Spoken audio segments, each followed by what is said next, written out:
Yogesh sir, आपका स्वागत है आपके अपने YouTube चैनल यंगेस्ट क्लासेस में। जी हाँ दोस्तों, जैसा कि आप देख रहे हैं बहुपद चैप्टर के प्रश्नावली 2.2 की पहले का चौथा सवाल लेकर आए हैं। इसके पहले हम पहले सवाल का पहला और दूसरा अपने YouTube चैनल पर भेज दिए हैं, वीडियो में आप लोग देखे होंगे। और तीसरा सवाल छोड़ के अब एक सवाल और हम आपको बताते हैं, चौथा सवाल। इसके बाद हम पहले सवाल का जो भी सवाल छूट रहा है आप लोग उसको लगाने का प्रयास कीजिएगा। अगर आपको सवाल नहीं आता तो आप हमारे कमेंट बॉक्स में कमेंट कर दीजिएगा, फिर हम उसको वीडियो बना के आपको उपलब्ध करा देंगे। चलिए देखते हैं, फिर वही सवाल है हमारा, निम्न द्विघात बहुपद के शून्य ज्ञात कीजिए। शून्यकों तथा गुणांकों के बीच के संबंध की सत्यता की जांच कीजिए।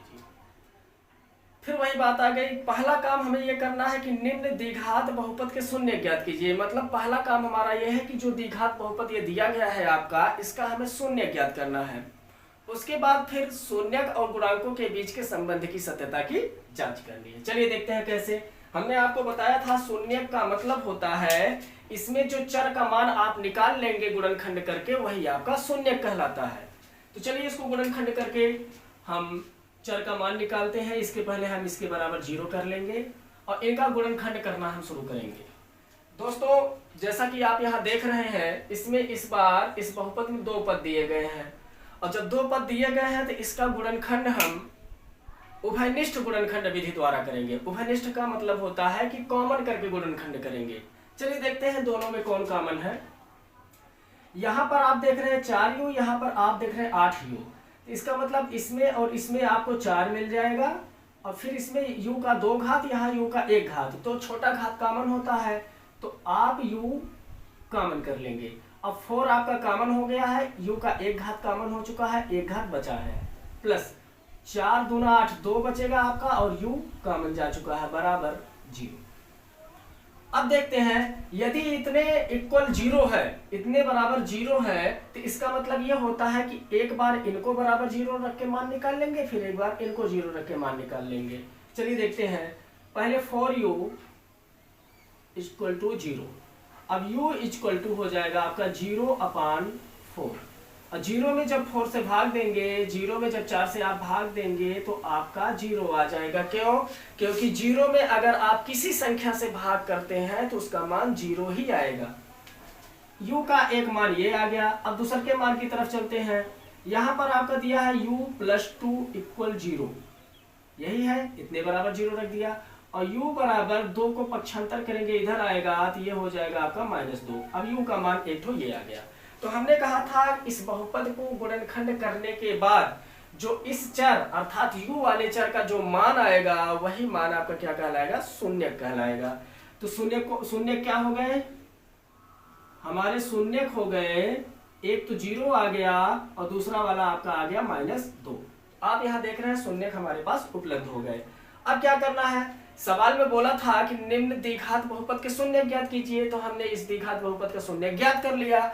अब शून्यकों तथा गुणांकों के बीच के संबंध की सत्यता की जांच करनी है। तो जब सत्यता की जांच करनी हो तो सबसे पहले हम क्या करते हैं? शून्यकों का योगफल निकालते हैं। तो सबसे पहला काम आपका होगा शून्यकों का योग। शून्यकों का योग, शून्यकों का योग का मतलब जो आपके पास दोनों शून्यक है उन्हीं का योग कर डालिए। एक शून्यक है 0, योग कर डालिए, दूसरा शून्यक है आपका -2। अब 0 और -2 जब जुड़ेगा तो आप जानते हैं कि माइनस और प्लस का गुणा होकर माइनस हो जाएगा, तो यहाँ जो -2 माना जाएगा। -2 और 0 जुड़ेंगे तो आपका -2 बनेगा। शून्यकों का योग निकल गया। अब गुणांकों का योग निकालेंगे हम। गुणांकों का योग, गुणांकों का योग को हम अल्फा + बीटा से दर्शा सकते हैं। चलिए देखते हैं, इसका सूत्र होता है -u का गुणांक बटे u² का गुणांक। माइनस है तो पहले माइनस लगा लीजिए। u का गुणांक, अब यहां खोजिए आप, u का गुणांक कितना मिलेगा आपको? +8 बटे u² का गुणांक। u² का गुणांक आपके पास है 4। अब 4 दूना 8 होता है, जब इसको आप कैंसिल कराएंगे तो आप पाएंगे -2। यहाँ पर आप देख रहे हैं शून्यकों का योग भी -2 और गुणांकों का योग भी -2। इसका मतलब शून्यकों और गुणांकों के बीच के संबंध की सत्यता की जांच हो गई। लेकिन अभी एक स्टेप और, क्या, जैसे हमने शून्यकों का योग निकाला, गुणांकों का योग निकाला, ठीक उसी प्रकार से शून्यकों का गुणनफल और गुणांकों का गुणनफल निकाल लेंगे। चलिए देखते हैं, शून्यकों का गुणनफल निकालिए। शून्यकों का गुणनफल, शून्यकों का गुणनफल का मतलब यह है कि जो हमारे पास शून्यक है उन्हीं का हम गुणनफल कर दें। शून्यक कितना है, एक 0 है और एक -2 है। तो जब हम इनका गुणनफल करेंगे तो हम पाएंगे -2 का गुणा जब 0 से होगा तो ये 0 हो जाएगा। -2 का गुणा जब 0 से होगा तो वो 0 हो जाएगा। 0 में किसी भी संख्या से आप गुणा कराएंगे तो 0 ही होगा। शून्यकों का गुणनफल निकल गया, जरा गुणांकों का गुणनफल निकाल लें। गुणांकों का गुणनफल, तो गुणांकों का गुणनफल का मतलब अल्फा इंटू बीटा हम निकालने जा रहे हैं। तो अल्फा इंटू बीटा का सूत्र क्या, अचर पद, आपको याद हो गया होगा, अचर पद बटे यू स्क्वायर, मतलब चर के स्क्वायर का गुणांक। अचर पद क्या है, अचर पद आप देख रहे हैं, जब आप अपने बहुपद में आकर देखेंगे तो आपको अचर पद नहीं मिलेगा। तो जब नहीं मिलेगा तो अचर पद को 0 माना जाएगा, बटे यू स्क्वायर का गुणांक। यू स्क्वायर का गुणांक आपके पास 4 है, तो हम यू स्क्वायर के गुणांक की जगह 4 लिख देंगे। और आप देख रहे हैं 0 में 4 से भाग दिलाना है। जानते हैं दोस्तों, अगर कोई संख्या बटे में लिखा है, जैसे ये 0/4 लिखा है, तो ये नियम होता है कि हमेशा अंश में हर से भाग दिलाई जाती है। तो यहाँ पर अंश आपका 0 है, हर आपका 4 है, तो अंश में हर से भाग दिलाएंगे, अर्थात 0 में 4 से भाग दिलाएंगे तो आ जाएगा आपका 0, क्योंकि नियम है 0 में किसी भी संख्या से भाग दिलाएंगे तो उसका मान 0 ही आएगा। तो अब आप देख पा रहे हैं, जैसा कि हमारा सवाल था, कहा था निम्नलिखित द्विघात बहुपद के शून्य ज्ञात कीजिए।